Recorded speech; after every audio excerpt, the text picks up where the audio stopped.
My child. హల్లెలూయా. నీవు నా బిడ్డవై ఉన్నావు కాబట్టి నేను నిన్ను కౌగిలించుకుంటూ శాశ్వతమైన ప్రేమతో నిన్ను ప్రేమించడానికి నేను సిద్ధమై ఉన్నానని దేవుడు పిలుచుచున్నాను. హల్లెలూయా. ఆ షోల్డర్ను ఎత్తి రెండు చేయి చాపి తన ప్రజలందరినీ, ఈ దేశం అంతటిలో ఉన్న వారిని నా ఎద్దుకు రాండి అని పిలుచుచున్నాను. హల్లెలూయా. హల్లెలూయా. ఇవి తెలియక ఇటువైపు అపవాది అనే వారు కూడా రెండు చేతులెత్తి నిలిచి ఉన్నారు. హల్లెలూయా. రాండి, నేను కూడా మిమ్మల్ని కౌగిలిస్తాను, నేను కూడా మిమ్మల్ని ప్రేమిస్తాను అంటాడు. హల్లెలూయా. ఏమంటారు అది? ఏమంటాడు? నేను కూడా ఆయన నిన్ను కౌగిలించుకున్నదే, నేను కౌగిలించుకుంటే నేను విడిచిపెట్టాను. రా, ఒక్కసారి రా, జస్ట్ ఓన్లీ వన్ టైం, ఒకే ఒక్కసారి నా ఎత్తుకు రా, తర్వాత వదులుతానా చూడు నిన్ను. హల్లెలూయా. అనేక క్రైస్తవ సహవాసంలో ఉన్న వారికి చేయి చాపి నిలుచుకుంటే మన ప్రభు అయిన దేవుడు పరాక్రమశాలిగా బాహుబలముతో హస్తమును చాచి నిలిచి ఉన్నారని ఎదురు చూసేవారై ఉన్నారా? లేదు, అపవాది అన్నప్పుడు చేయి చాపి నిలిచి ఉన్నారండి, వాళ్ళు కూడా నిన్ను పిలుస్తున్నారండి. వాడేమంటున్నాడు తెలిసిన? అపవాది ఏమంటాడు తెలిసిన? అవి పాట కూడా పాడతారు. ఏమని? సినిమా చూపిస్తామా నీకు, రా, సినిమా చూపిస్తా, సీరియల్ చూపిస్తా, రా, లేనివన్నీ చూపిస్తా, నువ్వు నా దగ్గరికి రా అని చేయి చాపి పిలుస్తున్నాడు అపవాది. కానీ క్రైస్తవులకి సరైన ఎవరెందుకు వెళ్ళి ఎవరిని కౌగిలించుకోవాలో వారి వల్ల ఇంకా అర్థం చేసుకోలేక కొన్ని క్రైస్తవ సహవాసంలో ఉన్న వారు కూడా ఉన్నారు. హల్లెలూయా. హల్లెలూయా. యేసు ప్రభు అంటున్నాడు, నీ చిత్తము కాదు, నీ బలము కాదు. దావీదు అంటున్నాడు, నా చిత్తము కాదు, నా బలము కాదు, నా ఆలోచన కాదు, అన్నీ నీ చేతిలో అప్పగించుచున్నారని ఆయన అంటున్నాడు. హల్లెలూయా. ఏమంటున్నారని? నా చిత్తం కాదు నాయన, నా బలము కాదు, నా ఆలోచన కాదు, నా అన్నీ నీ చేతులు అప్పగిస్తున్నాడు. ప్రభువా, నా ఆత్మ, ప్రాణ, శరీరము, నా నాడి, నరాలు, ఎముకలు, మాంసము, రక్తము, ప్రతి ఒక్కటిలో నీ చేతులు నేను అప్పగిస్తున్నాను. దేవా, ప్రభువా, యెహోవా, కుమారుడైన యేసయ్యా, పరిశుద్ధాత్మ నాలో కార్యము చేయమని తను అప్పగించుకోవటకు అనేక క్రైస్తవులకు కొంచెం వారు మిస్గైడ్ అయిపోతున్నారు. హల్లెలూయా. ఎందుకంటే ఇటువైపు యేసయ్య చేయి చాపి తన భుజబలముతో నిన్ను కౌగిలించుకుంటూ శాశ్వతమైన ప్రేమలో నిన్ను ప్రేమించి తన రాజ్య వారసులుగా నిన్ను చేసుకోవాలని ఆయన ఎదురు చూసి నిలిచి ఉన్నారు. హల్లెలూయా. అనేక స్థలములు అన్నాడు, ఇశ్రాయేలు వారిని చూసి నేను చేయి చాపి పిలిచాను, రండి రండి అని మీరు రాలేకపోయారే, నేను మాట్లాడినాను, మీరు చెవులో వినలేకపోయారే, ఇంకా నేను మిమ్మల్ని పట్టించుకోవను, మిమ్మల్ని వదిలిపెట్టాలన్నప్పుడు ఇశ్రాయేలు వారు మోసే మూలంగా, అయ్యా ప్రభు, ఏదో తెలియక తప్పు చేశాం, మమ్మల్ని క్షమించమని మోసే ఎందుకు ప్రార్థన చేయమని చెప్పి వాళ్ళందరూ తన పాపాన్ని చేయమని ప్రభునందుకు చేరుటకు ప్రయాసపడినారు ఇశ్రాయేలు వారు. హల్లెలూయా. అయితే ఇక్కడ వాక్యం సెలవిస్తున్నది, అదే యేషయా 59వ అధ్యాయానికి రండి. యేషయా 59వ అధ్యాయం మొదటి వాక్యం గమనించండి. ఇక్కడ ప్రవక్తుడైన యేషయా ఒక మాట అంటున్నాడండి. గమనించండి, మన ప్రభువును చూసి, మన తండ్రి దేవుడును చూసి, పరిశుద్ధాత్మను చూసి ఏమంటున్నాడండి?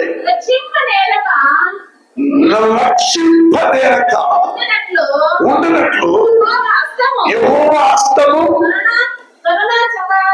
కుర్ర చెయ్యి కాదు. హల్లెలూయా.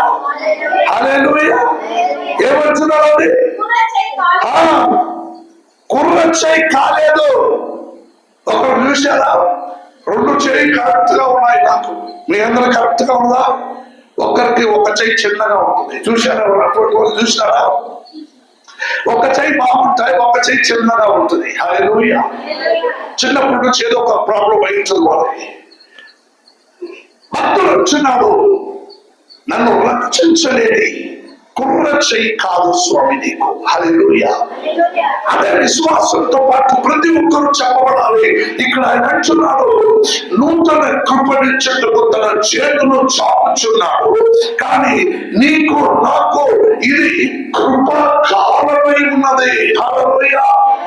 యేసుక్రీస్తు తన చేయి చాపి నిలిచి తన కృపను నీకిచ్చి, ఈ కృప కాలమును నీకిచ్చి, నా యొద్దకు వచ్చాయి బిడ్డ, నా యొద్దకు వచ్చాయి నా దగ్గరకు చేరుకోమని చేయి చాపి పిలుచుచున్న ఒక కృప కాలమును నీకు దేవుడు అనుగ్రహించాడు. హల్లెలూయా.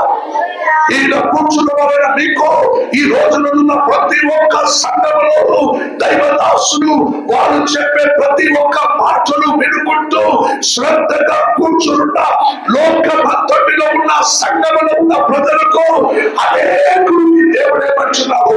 ఇది కృప కాలం బిడ్డ. హల్లెలూయా. ఇది కృప కాలం. నేను నీకు కృపనిచ్చినాను, కృప చూపించుచున్నాను. నాకు సమయం ఇంకా రాలేదు కాబట్టి ఆ సమయంలో కృప కాలమున నువ్వు నా దగ్గరకు వచ్చేయమని దేవుడు చేయించాలని పిలుస్తున్నాడు. హల్లెలూయా. ఇవి తెలియక అనేకులు యేసయ్య దగ్గరికి వెళ్ళటమా అంటే సంఘములు వెళ్ళటమా, దేవుడి మాటలు శ్రద్ధగా వినడమా, నేను ఏమి చేయాలో తెలియక వారు తన ఇష్టమైన జీవితంలో వారు జీవించేవారు ఉంటారు. వారు అయితే చర్చకు వస్తారు, ఆరాధన చేస్తారు, కానీ మరలా వారు ఎదురు చేతిలో దొరికిపోయిన వారికి తెలియదు. హల్లెలూయా. చేయి చాపి ఉన్నాడు అంటే యేసయ్య నీకు కృప కాలం ఇచ్చినాడు. ఇది కృప కాలం. ఈ కాలంలో మారకపోతే మరలా నీకు ఒక కాలం అన్నదే ఉండదు. హల్లెలూయా. మరలా నీకు ఒక కాలం అన్నదే ఉండదు. ఇది కృప కాలం. దేశం అంతటిలో అనేక తనిష్టానుసారమై బ్రతుకుతూ పూజించుకుంటూ జీవించుకుంటున్న వాళ్ళందరినీ చూసి దేవుడు పిలుచుచున్నాడు, చేయి చాపి పిలుచుచున్నాడు, నా దగ్గరికి రాండి. హల్లెలూయా. నా దగ్గరికి రాండి. బికాస్ ఆఫ్ ఇది కృప కాలం. ఈ కాలము తప్పితే మరొక కాలం నీకు ఉండదు. హల్లెలూయా. హల్లెలూయా. యేషయా 50 అధ్యాయం 21 యేషయా 50 అధ్యాయం మొదటి వాక్యం చదవండి. 50 verses 1. యెహోవా ఇలాగూ సెలవిచ్చుచున్నాడు, నేను మీ తల్లిని విడనాడిన మన త్యాగ పత్రిక ఎక్కడ ఉన్నదని. చాప్టర్ 50 యేషయా చాప్టర్ 50 50 మొదటి వాక్యం. యెహోవా ఇలాగూ సెలవిచ్చుచున్నాడు, నేను మీ తల్లిని విడనాడిన మన త్యాగ పత్రిక ఎక్కడ ఉన్నదని నా అప్పుల వారిలో. రైట్. ఇలా ఓకే, వదిలేయండి ఆ వాక్యం, వదిలేయండి. 59 verses 1 is enough. సో నిన్ను రక్షించలేని కుర్ర చెయ్యి నాది కాదు అని దేవుడు అంటున్నాడు. హల్లెలూయా. హల్లెలూయా. సో ప్రియమైన దేవుని చూడారా, దేవుని వాక్యం సెలవిచ్చిన ప్రకారం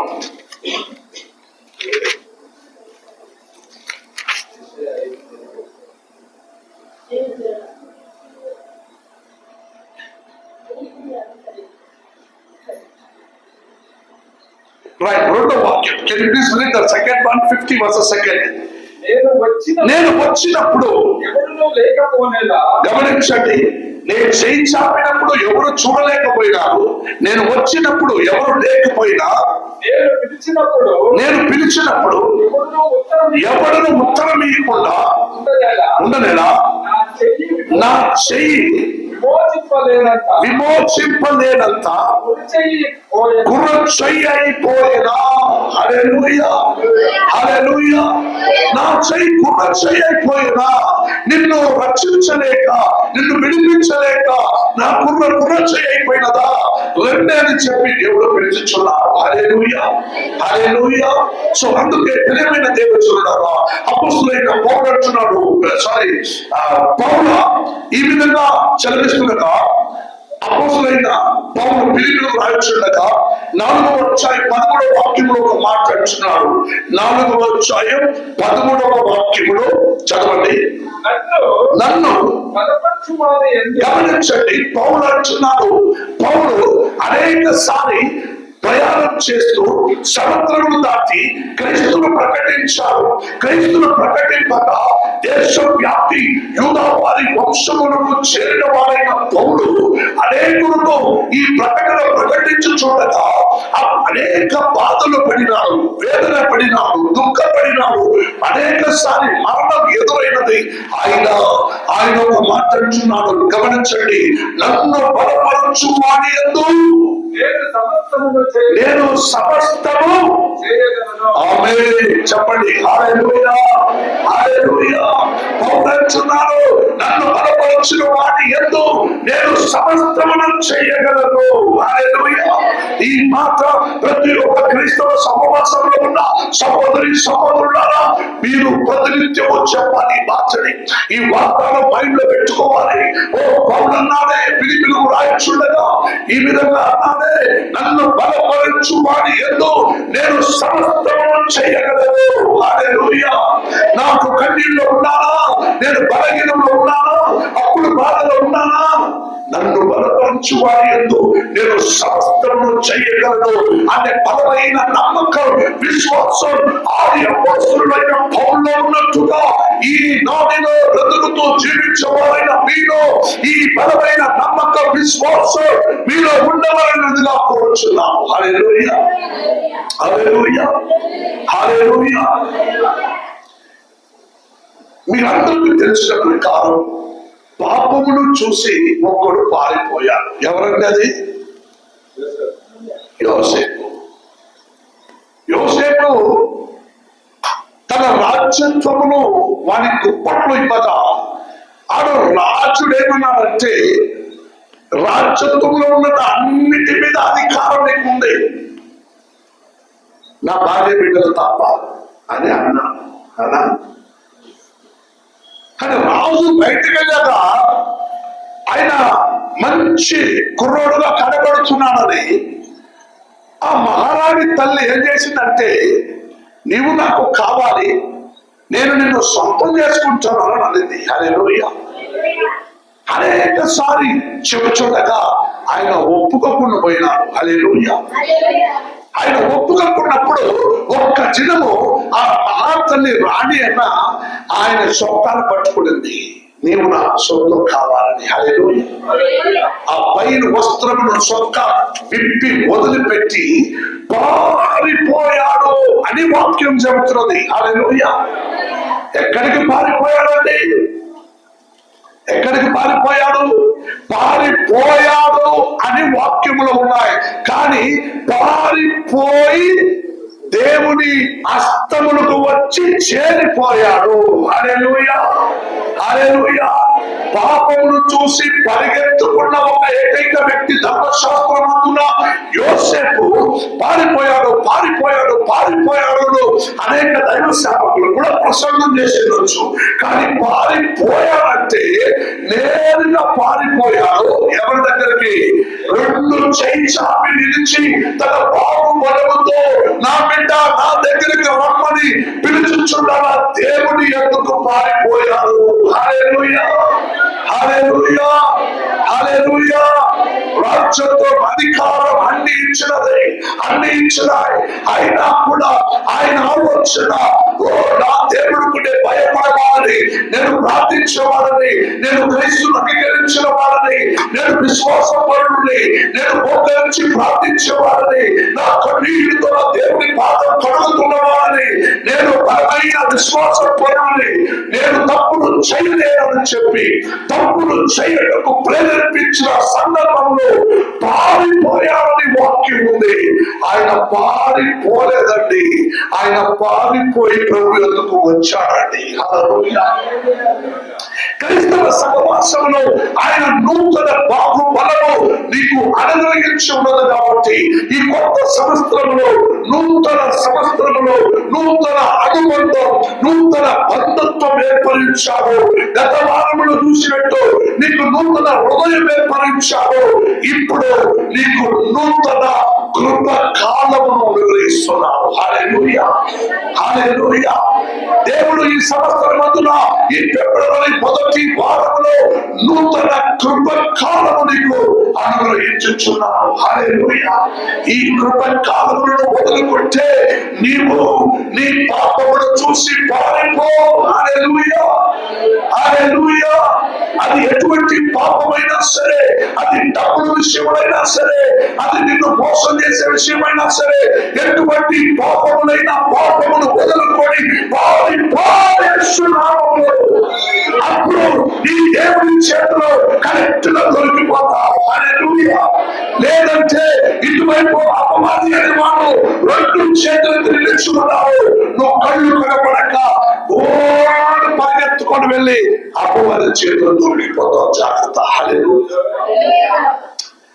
వాడి చేతిలో ఒక్కసారి దొరికిపోతే సాగరంగా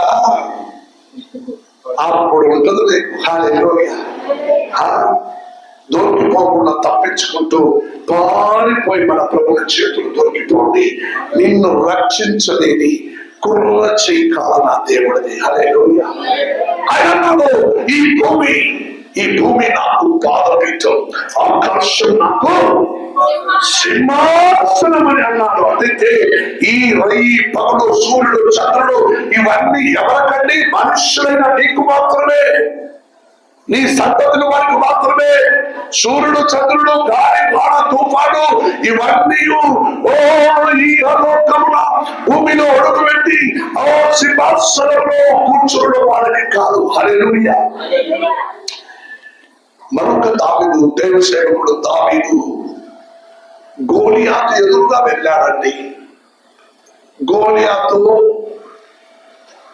12 అడుగులు పొడవు ఉండేవాడు. ఎంతండి? 12 అడుగులు 11 అడుగులు చిల్లర పొడవు ఉండేవాడు.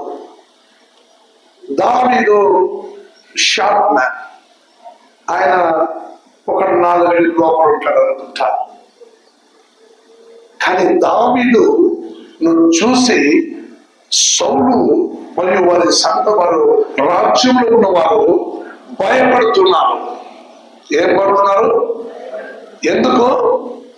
వారు వచ్చి గేట్లు నిలుచుకొని మీ ఇంటి వాకిల్లో నిలుచుకుంటాడు. గోలియాతు మానవుడు నిలుచుకుంటూ వాకిలు తట్టి, రే ఎవరో బయటకు దమ్ముంటే చూసుకుందాం, రే నువ్వు మొగడు కాదురా, రానా బయటకు చూసుకుందాం, రానా బయటకు చూసుకుందాం అంటా ఉంటే ఏం చేస్తావు? నువ్వేమో చెప్పుకోవాలి, స్వామి నేను లోపల ఉంటాను ఉండిపోతా.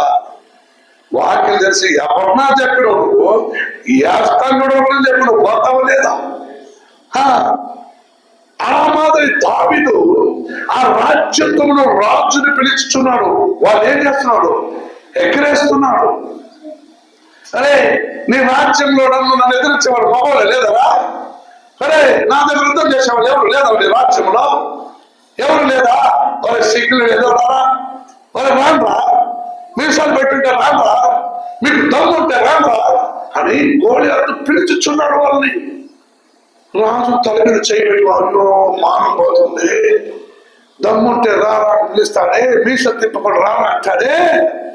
వారు నాయన ఇప్పుడు నేనేం చేయాలని? రాజు కదా నేను బాగుపోతే నాకు ప్రపంచంలో మర్యాద బదులకు. హల్లెలూయా. ఇప్పుడు నేను యుద్ధాలు పోతుంటే నాకు మర్యాద పోతుంది బయట.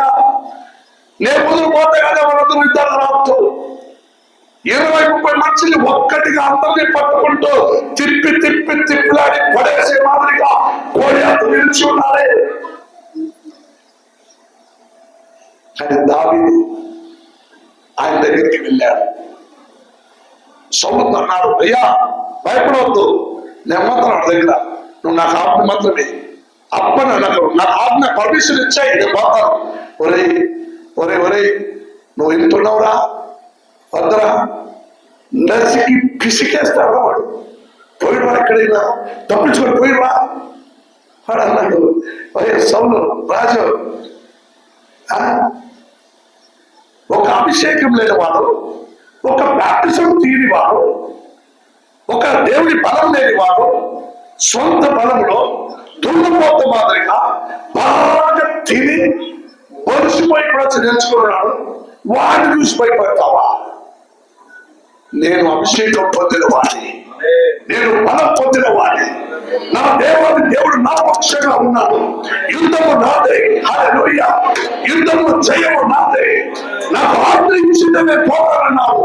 వాడు ఎదురుగా సరేనా నీ ధైర్యము వాడు నసుకేస్తాడు, పిసికేస్తాడు, పోరా అన్నాడు రాజు. హల్లెలూయా. వాడు దావీదు ఎదురుకు పోయినప్పుడు గోలియాతు ఏమన్నాడంటే దావీదుని చూసి, ఏమరా చిన్న కర్ర ఎత్తుకుని నా దగ్గర వస్తున్నావు,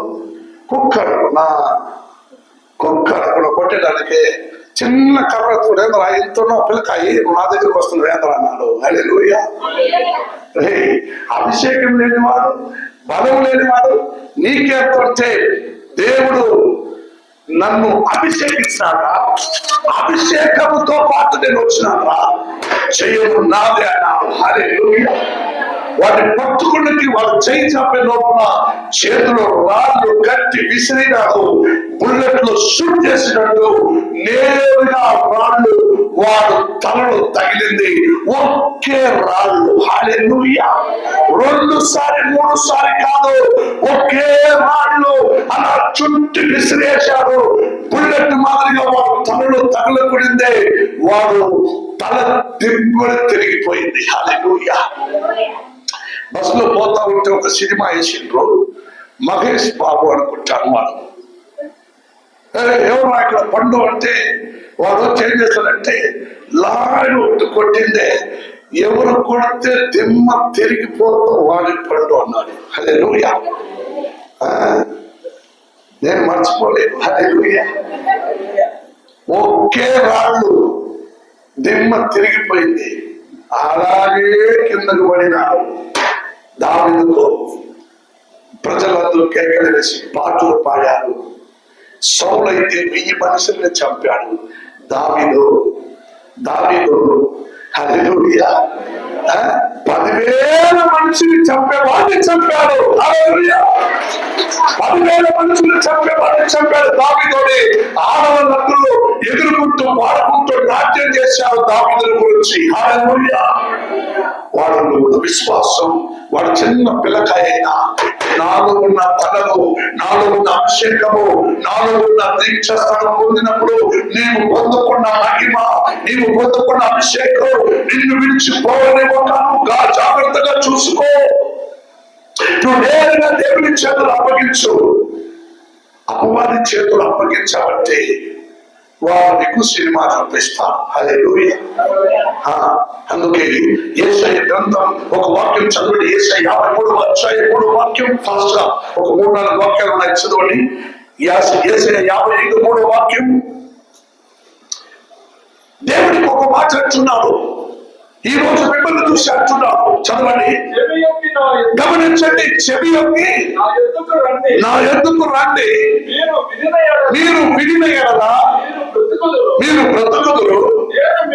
నేను మీతో ఏం చేస్తున్నాను? నిత్య నిబంధన. ఏమని? దావీదుకు చూపిన శాశ్వత కృపను. ఆమేన్. చెప్పండి దేవుని నామములో కూర్చోండి. హల్లెలూయా. హల్లెలూయా. దేవుడు అంటున్నాడు, నేను మీరు చెవి యొక్కి నా మాటకు చెవి యొక్కి నా ఎద్దుకు రండి. నేను చేయి చాపి నిలిచి ఉన్నాను, నా యొద్దకు రండి. మీరందరూ నా యొద్దకు వస్తే నేను మిమ్మల్ని కౌగిలించుకుంటాను, మిమ్మల్ని ప్రేమిస్తాను శాశ్వతమైన ప్రేమతో. హల్లెలూయా. హల్లెలూయా. నీవు నా మాట విని నా యొద్దకు వచ్చిన ఎడల మీరు బ్రతుకుదురు. హల్లెలూయా. బ్రతుకుదురు అంటే బ్రతికిన వారిని చూసి బ్రతుకుదు అంటే ఏదో నేను చచ్చిపోయినా నువ్వు బ్రతుకుని చెప్పడానికి. హల్లెలూయా. ప్రజల మాట దేవుడు అనే మాట భూమిలో నువ్వు జీవించే కాలానికి తర్వాత నీకు మరొక మరణం ఉంటుంది. హల్లెలూయా. మానసికంగా మరణించిన తర్వాత నీకు ఆత్మికంగా ఒక మరణం ఉంది. అందుకే దేవుడు అన్నాడు, ఇప్పుడు ఇక్కడ మందున నా మాట చెవిలోకి విన్నావంటే నువ్వు నా రాజ్యంలో నీ మరణానికి తర్వాత నువ్వు కూడా బ్రతుకుదువు. హల్లెలూయా. హల్లెలూయా. దేవచనులారా, నేను దావీదుకు చూపించిన కృప నీకు చూపించదని దేవుడు ఈ రోజు మీతో మాట్లాడుతున్నాను. హల్లెలూయా. దావీదుకు ఎటువంటి కృప చూపించాడు? గోలియాతుని ఎదిరించే కృప. హల్లెలూయా. రాజ్యంలో అతను పొగడడానికి గొప్ప పేరు పొందిన వాడైన ఒక దావీదుకు దేవుడు అంత గొప్ప కృప ఇచ్చాడంటే ఈ కృప కాలంలో అది కృప కాలము కాదు. దావీదు యుద్ధం చేసినప్పుడు గోలియాతు దగ్గర అది కృప కాలము కాదు. ఇప్పుడు నీకు నాకు ఉన్నది ఒక కృప కాలం. హల్లెలూయా.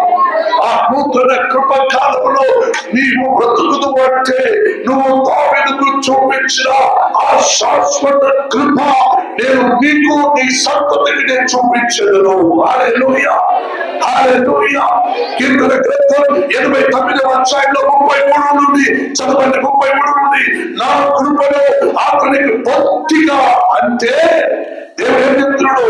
ఒకే ఒక వాక్యం 33 నుండి 36 వరకు మీరు ఇంట్లో చదువుకోండి. నా కృపలో అతనికి బొత్తిగా అంటే చెప్పండి. బొత్తిగా ఏంటి? ఎడము చేయను. బొత్తిగా ఎడము చేయను. బొత్తిగా రెండు చేతుల్ని బొత్తిగా ఎడము చేసి నేను నిలిచి ఉన్నాను. మీ అందరూ నా దగ్గరికి రాండి. హల్లెలూయా. బొత్తిగా ఎడము చేయదను అని దేవుడు అంటున్నారు. అందుకే సర్వోడు పైకి వాక్యం 36వ వాక్యం చదవండి. చంద్రుడున్నంత కాలము అది నిలిచిననియో, చంద్రుడున్నంత కాలము సూర్యుడున్నంత కాలము ఆ శాశ్వత కృప నిలిచి ఉన్నదని దేవుడు మాట్లాడుతున్నాడు. హల్లెలూయా. ఇంట్లో మేము చదువుకోండి. 33 నుండి 36 వరకు నా కృపను అతనికి బొత్తిగా ఎడము చేయదను. సూర్యుడున్నంత కాలం, చంద్రుడున్నంత కాలం, సూర్యుడు ఉన్నంత కాలం, చంద్రుడు ఉన్నంత కాలం నా కృప కాలము నీకు బొత్తిగా చేయించాడు పిలిచి ఇచ్చుచున్నాడు. మీరు నా ఎందుకు రాండి. నూతన శాస్త్రంలో నూతన బంధత్వం, నూతన హృదయం, నూతన కృప కాలము నీకు అనుగ్రహిస్తున్నాడు. హల్లెలూయా. హల్లెలూయా. దేవుడు అపోస్తలుడైన పౌలు అంటున్నాడు 13వ అధ్యాయంలో దావీదుకు చూపించిన ఆ కృప వరములను దేవుడు నాకు అనుగ్రహించును. చదవండి 13:34 అపోస్తలుల కార్యాలు 13వ అధ్యాయం 34వ వాక్యం. మరియు ఇక కళ్ళు పట్టకుండా ఆయనను మృతులలో నుండి లేపుడు పట్టిన వాడు దావీదుకు మృతులలో నుండి లేపుటను బట్టి దావీదుకు అనుగ్రహించిన పవిత్రమైన వరములను హల్లెలూయా. హల్లెలూయా. దేవుడు అంటున్నాడు దావీదుకు పవిత్రమైన వరములను అనుగ్రహించాడు. ఆ పవిత్రమైన వరములను ఈ రోజు దేవుడు నీకు అనుగ్రహించబోతున్నాడు. హల్లెలూయా. ఆ పవిత్రమైన వరములు ఏమిటో? నువ్వు పవిత్రత పరచబడి పరిశుద్ధమైన జీవితం మరణిస్తే మరో క్షణం ఒకే క్షణంలో నీ ఆత్మ లేవనెత్తబడి దేవదూతులు వచ్చి అమ్మా వచ్చావా రా అని పిలుచుకుంటూ నీ కొరకు ఏర్పరచబడిన తన రాజ్యంలో వారసుగా నేను తీసుకెళ్ళడానికి ఆ పవిత్రమైన వరము నీలో ఉన్నదాన్ని పరీక్షించుకోవాలి. హల్లెలూయా. శాశ్వతమైన కృప కాలంలో పవిత్రమైన వరములో అభిషేకించిన అభిషేకం ఆ బాప్టిజం పొందినప్పుడు నువ్వు విశ్వాసించాలి.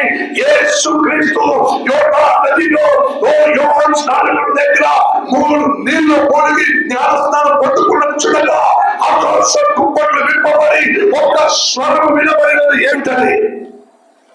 ఏమని? ఇతడు నా ప్రియ కుమారుడు. హల్లెలూయా. ఇతడు నా ప్రియ కుమారుడు. ఇతడు. హల్లెలూయా. యేసు ఎవరన్నది? నా కుమారుడు, ఇతని మీద నా ఆత్మ ఉంచుచున్నాడు. హల్లెలూయా. ఇతని మీద నా ఆత్మ ఉంచుచున్నాడు దేవుడు అన్నాడు. ఆ ప్రకారమే నీ పవిత్రమైన వరములో నువ్వు బాప్టిజం పొందినప్పుడు నీ మీద దిగి వచ్చిన అభిషేకం ఆ పవిత్రమైన వరములో ఈ కృప కాలంలో నువ్వు కాపాడుకుంటే నీవు గొప్ప ఆశీర్వాదాలు పాత్రుడుగా మారుతావు. హల్లెలూయా. హల్లెలూయా. హల్లెలూయా. అప్పుడు 8 గ్రంథం 32వ అధ్యాయం ఒక చివరి వాక్యం, 32వ అధ్యాయం 40-41 వాక్యం చదివి చూడండి. కరెక్ట్ గా చదవండి. 32-40-41. నేను వారికి మేలు చేయటం మానుకుంటున్నట్లు. ఈ వాక్యం గమనించాలి. ఇప్పుడు దాకా సెలవించిన మాటలు మీరు శ్రద్ధగా విన్నారు. వాక్యం ఏం చెప్తున్నది? నేను వారికి మేలు చేయక మానుకుంటున్నట్లు నిత్యమైన నిబంధనలు వారితో చేయుచున్నాను. గమనించండి, ఈ మాట ఏం చెప్తున్నాడంటే, నేను వారికి అంటే మీకు మేలు చేయటం మానుకుంటున్నట్లు నిత్యమైన నిబంధన మీతో చేయుచున్నాను. వారికి మేలు చేయుటకు వారి యందు ఆనందించుచున్నాను. ఏమంటున్నాడంటే, రెండు చేయి చాపి నిలుచున్నాడంటే దేనికి నిలుచున్నాడండి? ప్రేమతో నిన్ను పలకరించడానికి, ప్రేమతో నిన్ను కౌగిలించుకోవడానికి, ప్రేమతో నా బిడ్డ అని తన రాజ్యత్వంలో వారసులుగా చేర్చుకోవడానికి. చివరిగా నేను ఒక మాట అడుగుతాను. ఇంట్లో ఒక భార్య, భర్త, మొగుడు, భార్య, మొగుడు, పిల్లలు ఉన్నారు. సరేనా? 2 బెడ్రూమ్, హాల్ అంత బాగుంటుంది. ఉన్నారు. మొగుడు పొద్దున పని పోయినాడు, పిల్లలు స్కూల్ పోయినారు. భార్య ఏం చేస్తూ ఉంటుందండి? ఇంట్లో ఉన్న పని చేసుకుంటూ తిరుగుతూ ఉంటుంది. పాపం ఒక్కరు ఎవరు ఉండరు. పిల్లలందరూ వచ్చినాక, మరి మొగుడు వచ్చినాక ఆ ఇంట్లో కొంచెం సంతోషం కలకలకల ఉంటుంది కదా. మళ్ళీ పొద్దులైతే మొగుడు పనికి పోతాడు, పిల్లలు స్కూల్ పోతాడు, మరి బాగా ఒంటరిగా ఉంటుంది, మౌనంగా ఉంటుంది. హల్లెలూయా. అవునా? అగైన్ ఆ ఫ్యామిలీ గ్యాదర్ అయ్యే వరకు వాళ్ళు సంతోషపడది ఉండవు. అవును కదా? సో ఈ వాక్యం చదివిస్తున్నది, దేవుడు అంటున్నాడు, నేను మిమ్మల్ని చేయించా పిలిచి నిన్ను స్వస్థత కదిలిచేస్తూ శాశ్వతమైన ప్రేమతో పలకరించి నిన్ను నా దగ్గరకు పిలుచుచున్నానంటే నేను ఒంటరిగా ఉండడానికి కాదు, నాతో పాటు మిమ్మల్ని అందరినీ చేర్చుకుంటూ మీలో నేను ఆనందించడానికి నేను చేయించు. హల్లెలూయా, హల్లెలూయా. నీలో నేను ఆనందించడానికి నేను చేయించి ఉన్నాను. నా బిడ్డ, నువ్వు నా దగ్గరికి రా, నువ్వు నా దగ్గరికి వచ్చాయి. ఆ మొగుడు పోయినాడు, మరి పిల్లల మధ్య భార్య ఒంటరిగా ఇంట్లో ఉంటుంది. మరి వాళ్ళు వచ్చే వరకు ఆయన సంతోషపడదే ఉండదు. పని మాటలు చేసుకున్నాక కాసేపు టీవీ సినిమా చూసామా, పిచ్చి దాని మాదిరి నవ్వుకుంటూ ఉంటుంది. ఇంట్లో టీవీలో పోతుంటాయి కదా, మరి అవి చూసి నవ్వుకుంటూ పాడుకుంటూ ఎవరు ఉండరు, ఆ మాత్రం నవ్వుతూ ఉంటుంది. ఏమని చూస్తే టీవీ చూసి నవ్వుతూ ఉంటుంది. ఇంకా టైం పాస్ అవ్వాలి కదా. అటువంటి మొగుడు పోయినాక, పిల్లలు పోయినాక ఒంటిని బ్రతుకులు ఏదో కొంచెం టైం పాస్ కోసం ఆనందించే ఆనందం కాదండి. నిత్యమైన ఆనందం నీలో నా దేవుడు ఆనందించడం కోసం 2 చేయించాలి. ఆయన నిలిచి ఉన్నారు నిన్ను పిలవటకు. హల్లెలూయా. వాక్యం చక్కగా చదవండి పూర్తిగా. 40-41 నేను వారికి మేలు చేయటం మానుకుంటున్నట్లు నిత్యమైన నిబంధన వారితో చేయించు, వారితో చేయించున్నాను. వారు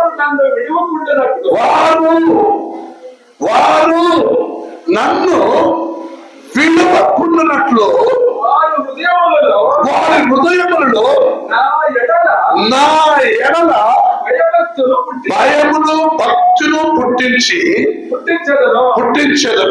వారికి మేలు చేయటకు వారి యందు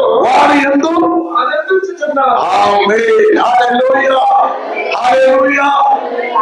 నీ దేవుడు, నువ్వు ఆరాధించే దేవుడు నేను ఆనందించాలని ఇష్టపడతా. హల్లెలూయా. నువ్వు టీవీ చూసి ఆనందిస్తా ఉన్నావు, సినిమా చూసి ఆనందిస్తున్నా, డబ్బులను చూసి ఆనందిస్తున్నాం, సొమ్మును చూసి ఆనందిస్తున్నాం. నా దేవుడు నీలో ఆనందించాలని ప్రియపడుతున్నాడు కదమ్మా. నా దేవుడు నీలో ఆనందించాలని ప్రియపడుతున్నాడు. నా దేవుడు గొప్పవాడండి. రెండు చేయి చాపి నువ్వు నా దగ్గరికి రా అని పిలుచుచున్నాడు. హల్లెలూయా. మత్తయి సువార్త 11:28 క్లియర్ గా చెప్పాడు కదా. ఏమన్నాడంటే మత్తయి 11:28 బైబిల్ చూడకుండా అట్లే చెప్పండి అమ్మా. సమస్త జనులారా మీరందరూ నా యొద్దకు రండి, నేను మీకు విశ్రాంతి. ఆమేన్. హల్లెలూయా. మనంలో ఒంటరిగా ఉన్నారండి. ఆయన నీలో ఆనందించాలని ఇష్టపడుతున్నాడు. ఆయనలో చేరుకుంటూ మన దేవుడితో కలిసి మనం ఆనందించబోతున్నాం. అందుకే నా దేవుడు రెండు చేయి చాపి నిలిచి ఉన్నాను. జాగ్రత్త పడు. అపవాది కూడా రెండు చేయి చాపి నిలిచి ఉన్నాను. అపవాది కూడా నువ్వు వాడి దగ్గర పోయినావు అనుకో, పచ్చగా చూపిస్తాడు. ఎద్దులు ఉన్నాయి కదా, ఆవులు ఎద్దులు, అవి తల కిందకు ఉంచుకుంటే తింటా ఉంటుంది, కొసులు తింటా ఉంటది. అట్లా పెరికి అది అట్లా కళ్ళు అట్లా చూస్తుంది, అక్కడ చూస్తుంది. అప్పుడు అక్కడ పచ్చగా కనిపిస్తాయి ఆవులకి. తెలుసా మీకు ఇది? అప్పుడు ఇక్కడ తినకుండా ఆడికి పోద్ది. ఆడి మీద ఏం కాదు అంటే మళ్ళీ తిరుగుద్ది. మళ్ళీ ఆవు తిరిగి మళ్ళీ తినుకుంటాడు చూస్తే అక్కడి నుంచి ఇక్కడ మళ్ళీ పచ్చగా కనిపిస్తాయి. మళ్ళీ అక్కడి నుంచి ఇక్కడికి వస్తాయి. ఎక్కడికి అక్కడ పచ్చ అని అందుకే చెప్తారు. ఏమంటారండి? ఎక్కడికి అక్కడ పచ్చ అంటే ఆవులు కిందే చూసుకుంటూ తింటూ ఉంటుంది కాబట్టి అక్కడ చూస్తే పచ్చగా కనిపిస్తాయి. హామాలు ఉండకండి, కనులెత్తి చూడము, కనులెత్తి చూడమని దేవుడు అంటున్నాడు. Just lift your eyes, my Father, the Lord of God, they stand in front of you. ఆయన నీ ఎదురుగా నిలిచి ఉన్నారు, రెండు చేయి చాపి నిలిచి ఉన్నారు. నేను ఆనందించాలని ప్రియపడతాను. ఈ 2025లో నువ్వు దేవుని బిడ్డగా పూర్తిగా మారాలి. హల్లెలూయా. ఏదో సమయం దొరికిన ఆరాధనకు వచ్చాడు, సంఘంలో వచ్చాడు అనుకోకండి. దేవుడు నేను ఆనందించాలని ప్రియపడుతున్నాడంటే నువ్వు వారమంతా నువ్వు ఏదో పోతే పోని పిలిచాడంట పెళ్లికి, రా వచ్చి తినేసిపోదు అని. వస్తాలే టైం ఉంటే అనే మాదిరి కాదు. It's not like that. It's కంపల్సరీగా నేను పిలిచాను, నువ్వు రావాలి. హల్లెలూయా. ఈ ధర్మశాస్త్రం వివాహంలో ప్రారంభించి వివాహంలో అంత్యమవుతుంది. ఆదాము ఏవేలకు దేవుడు పెళ్లి చేసి పెట్టారు. మరియు ప్రకటన గ్రంథం సర్వస్సులని మరియు యజ్ఞమైన కురియాదాతన యేసువిగే వివాహము కలుగును. హల్లెలూయా. నీకు నా కోసం బలి అర్పణం చేయడం కోసం ఇవ్వబడిన ఆ గొర్రె పిల్లకి వివాహం జరుగును. ఆ వివాహానికి పత్రికలు ఇచ్చి నేను నిన్ను పిలువను. హల్లెలూయా. నా కూతురు పెళ్లికి రమ్మంటే అప్పుడే కొందరు యాషే పెట్టుకోం పదం బెంగళూరులో పాస్టర్ పెళ్లికి అనుకుని ఆలోచించారు. It's not wrong. కొందరు చీర లేదు కొత్తగా కొనుక్కుందాం ఆలోచనలో ఉండిపోయింటారు. కొత్తగా చీర తీసేస్తారు పెళ్లికి. బస్సులో నగలు కొందరు ఏం చేస్తారంటే నగలు ఎట్లా వేసుకోపోయింది, ఎప్పుడు మేము చర్చికి వేసుకొని రాలేదు కదా, నగలు వేసుకోకపోతే పాస్ట్ ఏమంటాడో ఏమో, పెళ్లి కదా నగలు వేసుకోండి ఉంటే. నేను మిమ్మల్ని అడగను. హల్లెలూయా. ఇది ఈ వివాహం వేరు, ఆ వివాహం వేరు. నువ్వు తిన్నాక మళ్ళీ బస్సు ఎక్కాక మళ్ళీ దిగాక మళ్ళీ పడుకోవాల, నగలన్నీ పెట్టేయాల, ఆ కళలో తీసుకున్న కొత్త చీర పరిచి బీరులో పెట్టేయాల. ఇది అక్కడ కాదు. ఆయన నీకు సమవస్త్రము ధరించబడి నిన్ను తన రాజ్యంలో చేర్చుకుంటాడు. నీవు మన కొరకు ఆయన పెళ్లి వివాహంలో నిన్ను పిలుచుకోవడం కోసం ఈ రోజు పత్రిక ఆహ్వానం నీకు ఇస్తున్నాను. చేయించాలని పిలుస్తున్నాను. నా బిడ్డ నా దగ్గరికి రా. హల్లెలూయా, హల్లెలూయా. పెళ్లికి వెళ్దామా? Shall ready? లేచి నిలబడండి. ఈ షాప్కి గో టు ద మ్యారేజ్. అందరూ లేచి నిలబడతాం. గొర్రె పిల్ల వివాహానికి చేయించాలని పిలుచుచున్నాను.